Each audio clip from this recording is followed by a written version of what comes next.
Les Écritures disent dans Jérémie 31:3, « Je t'aime d'un amour éternel, c'est pourquoi je te conserve ma bonté. » L'amour de Dieu s'est manifesté par deux faits puissants. Le premier est que le Père a donné son Fils unique pour nous purifier du péché et nous donner la vie éternelle. C'est l'œuvre rédemptrice du Christ, son incarnation, sa mort, sa résurrection, sa glorification et son ascension à la droite du Père. Le second fait est la conséquence glorieuse de cette œuvre, car par celle-ci, Dieu nous a donné accès à ses promesses éternelles. La première et la plus importante de toutes les promesses est une descendance sainte, sans péché et sans mort, qui se multipliera pour l'éternité. C'est la fécondité et la multiplication promise à l'Éden avant du péché de l'homme. La deuxième promesse est la nouvelle terre qui s'étendra pour toujours dans les nouveaux cieux que le Seigneur créera pour que la descendance sainte multipliée y vive. La troisième promesse est le gouvernement, la royauté et la prêtrise éternelle que nous aurons pour les siècles des siècles et que notre descendance vivante héritera de génération en génération. Le Seigneur a garanti ses plus grandes et précieuses promesses par le biais de 8 alliances éternelles et immuables. L'une d'entre elles est l'alliance d'Abraham, dans laquelle Dieu a juré par lui-même qu'il donnerait la descendance sainte éternelle.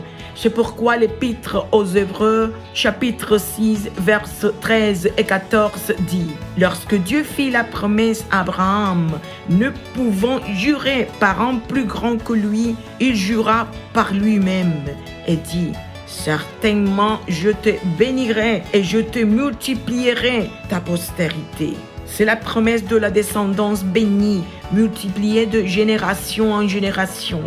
Et la Sainte Église, qui sera bientôt enlevée, recevra en première cette promesse, parce que nous sommes héritiers de Dieu et co-héritiers du Christ. Cette promesse et les autres promesses éternelles sont immuables, comme le dit l'Épître aux Hébreux, chapitre 6, versets 16, 17 et 18. Or, les hommes jurent par celui qui est plus grand qu'eux, et le serment est une garantie qui met fin à toutes leurs différends. C'est pourquoi Dieu, voulant montrer avec plus d'évidence aux héritiers de la promesse l'immutabilité de sa résolution, intervint par un serment, afin que, par deux choses immuables dans lesquelles il est impossible que Dieu mente, nous trouvions un puissant encouragement, nous, dont le seul refuge a été de saisir l'espérance qui nous était proposée. Nous sommes venus au Christ pour saisir l'espérance de ses promesses, de la bénédiction et de la descendance sainte multipliée éternellement. Parce qu'il s'agit de deux choses immuables au sujet desquelles il est impossible que Dieu mente.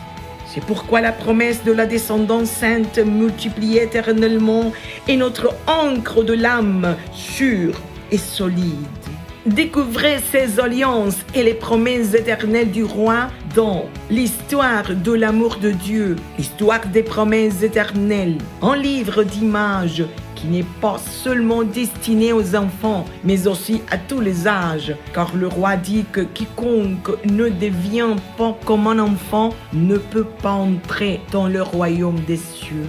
Venez, téléchargez, lisez et immergez-vous dans l'enseignement avec la parole, le récit et les illustrations par lesquelles l'Esprit Saint touchera puissamment votre vie, vous remplira d'éternité, vous fera désirer la venue du Christ, car il est le Sauveur, le Roi et le grand prêtre des biens à venir.